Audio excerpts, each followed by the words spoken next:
नमस्कार दोस्तों, कैसे हैं आप सब। उम्मीद करता हूं आप सब बेहतर होंगे, सकुशल होंगे। दोस्तों, हमारे एक मित्र हमारे पास मैसेज करते हैं व्हाट्सएप पर और कहते हैं कि सर, एक लोग मुझको धमकी दे रहे हैं कि तुमको 7 साल की जेल हो सकती है। क्या सर ये सचमुच हो सकती है?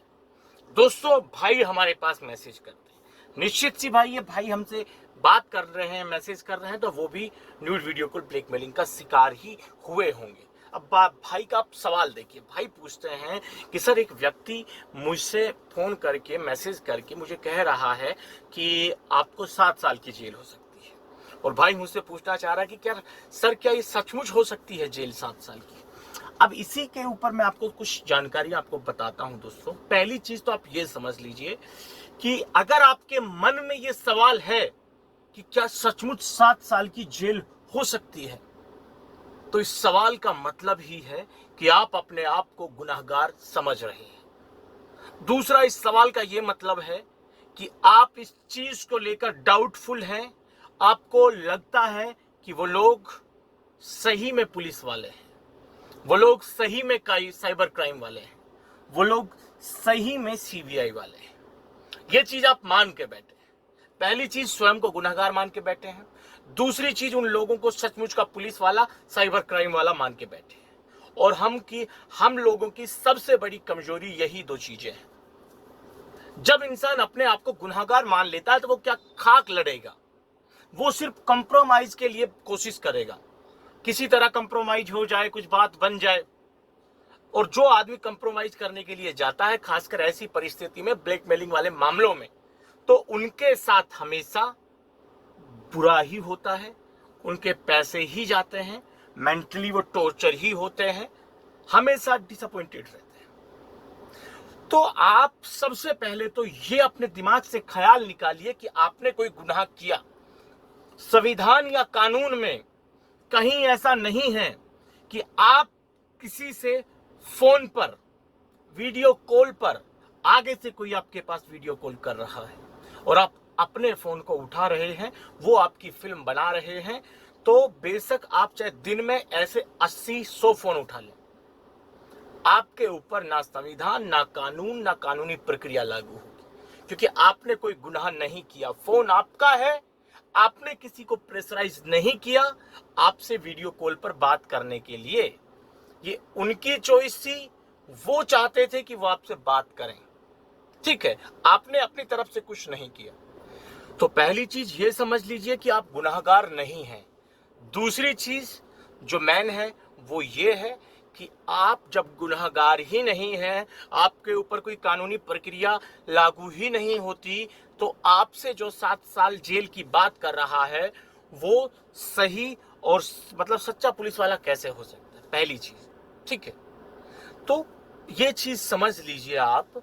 अगर आपको 7 साल की जेल की बात भी हो रही है, कोई कह भी रहा है, तो और वो पुलिस वाला है, तो ये सब बातें वो कभी भी आपको रिटर्न में लिख के नहीं देगा। सोशल मीडिया के जमाने में व्हाट्सएप पर भेजा गया मैसेज ही रिटर्न में लिखा हुआ माना जाता है, क्योंकि वह आपके पास पर्सनली भेज रहा है और अपने व्हाट्सएप नंबर से भेज रहा है, ठीक है। और रिटर्न में ही उसका ये माना जाएगा कि उसने रिटर्न में आपको 7 साल की जेल की धमकी दी और आपको किसी मामले में फंसाकर पैसा लेने की आपसे वो बात कर रहे हैं। तो रिटर्न में ये चीज वो कभी ना तो दे सकते हैं, ना बातचीत पर ये चीज आपसे कह सकते हैं। अगर मान लीजिए कि आपने कोई ऐसा गुनाह किया है जिसमें 7 साल की जेल आपको हो सकती है, तो पुलिस वाला आपसे व्हाट्सएप पे बात नहीं करेगा, वो आपके घर पहुंचेगा, घर पहुंचकर आपसे बात करेगा, ठीक है, विदाउट कैमरा, विदाउट मतलब किसी भी रिकॉर्डिंग के, मतलब एकांत में। क्योंकि तभी उसका मकसद क्या है आपसे बात करने का, आपसे 7 साल की सजा आपको बताने का उसका मकसद पैसा लेना है। और कभी भी, चाहे करप्ट से करप्ट पुलिस वाला हो, चाहे ईमानदार पुलिस वाला हो, व्हाट्सएप पर पैसे से रिलेटेड, अपने काम से रिलेटेड वो कोई भी बात कभी भी नहीं करते हैं, ठीक है। और रही बात जेल की, मान लीजिए आपने किसी का वीडियो बनाया, वायरल किया, अपलोड किया, किसी को ब्लैकमेल किया, तो भारतीय संविधान कानूनी प्रावधान, अपनी कानूनी प्रक्रिया में 7 साल की जेल का तो प्रावधान है ही नहीं। ले दे के 5-10 हजार रुपए का जुर्माना प्लस 1 से 2 साल की सजा, या फिर दोनों, इसका प्रावधान है। वो आपको जितना ज्यादा सजा का नाम देंगे, जितना समय बताएंगे, उतनी ज्यादा आपकी फटेगी और उतना ज्यादा पैसा आप उनको देंगे।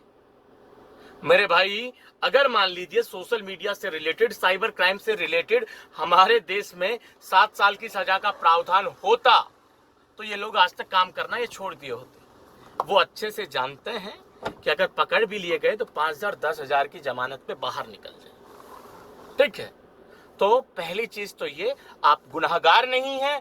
दूसरी चीज ये फर्जी चीजें हैं, कोई आपको जेल नहीं होगी जब आपने कुछ गलत किया ही नहीं, आपके खिलाफ कहीं कंप्लेंट दर्ज ही नहीं हुई। यहां देखिए, पुलिस का एंगल पता है कब आता है आपको? पुलिस का एंगल सिर्फ एक वजह से आएगा, वो भी आप चाहें तो। इन मामलों में पुलिस की दखलंदाजी तब तक नहीं हो सकती जब तक कि आप cybercrime.gov.in पर जाकर कंप्लेन दर्ज करें या फिर आप स्वयं थाने में जाकर अपनी शिकायत दर्ज करें। उसके बाद ही पुलिस का इसमें इन्वॉल्वमेंट होगा, अन्यथा इससे पहले कभी नहीं हो सकता। ये सब उन्हीं के हथकंडे होते हैं, आपसे पैसे निकलवाने के तरीके होते हैं। आपके दिमाग में जितना डर बैठाएंगे, आप उतने ही ज्यादा पैसे देंगे और उतना ही जल्दी देंगे। वो ये जानते हैं और इसीलिए वो इसी मकसद से आपके पास मैसेज करते हैं। अंत में पुनः मैं आपको बता देता हूं, आप गुनहगार नहीं हैं। दूसरी चीज, 7 साल की जेल की आपको जो धमकी दे रहा है वो खुद फ्रॉड करने वाला है, उसकी बात में कतई सच्चाई नहीं है। आपको डरने की आवश्यकता नहीं है, आप बिल्कुल निश्चिंत रहें। उनको वही उपहार दें जिसके लायक वो है, गाली भर भर के। जो सीखी है, नहीं सीखी, सीख लीजिए और दीजिए। दोस्तों, आज की इस वीडियो में इतना ही। जल्द मिलते हैं नया वीडियो लेकर, नई जानकारी के साथ। रखिए तब तक अपना ख्याल। जय भीम, जय हिंद की सेना साथियों।